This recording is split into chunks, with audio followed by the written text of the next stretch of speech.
बुलढाणा जिल्ह्यामध्ये बोगस आणि सदोष सोयाबीन बियांमुळे शेतकऱ्यांचे मोठे नुकसान झाल्याची धक्कादायक बाब समोर आली आहे। जिल्हाभरातून आतापर्यंत 800हून अधिक तक्रारी कृषी विभागाकडे दाखल झाल्या।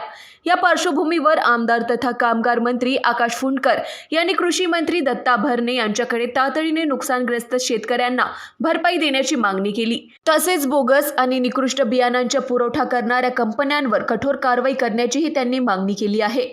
या प्रकरणामुळे जिल्ह्यातील शेतकऱ्यांमध्ये संतापाचे वातावरण असून शासनाने तातडीने निर्णय घेऊन नुकसान भरपाई द्यावी आणि दोषींवर कठोर कारवाई करावी अशी मागणी जोर धरत आहे।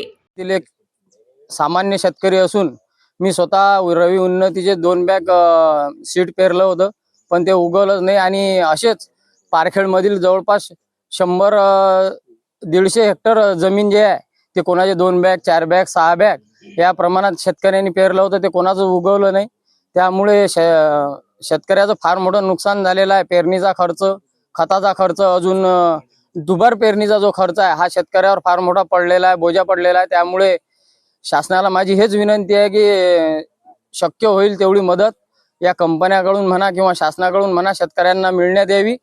आणि जे वन्य प्राणी आहेत, रोई असतील, हरण असतील, डुकरं असतील, याचा सुद्धा खूप त्रास शेतकऱ्याला होतो। रात्रंदिवस शेतामध्ये हजर राहावं लागतं, त्याचं राखण करावं लागतं। तर याच्याबद्दल सुद्धा शासनाने थोडं संवेदनशील होऊन याचा विचार करावा। शेतकऱ्याला जे मदत होईल ती देण्याची कृपा करावी ही नम्र विनंती।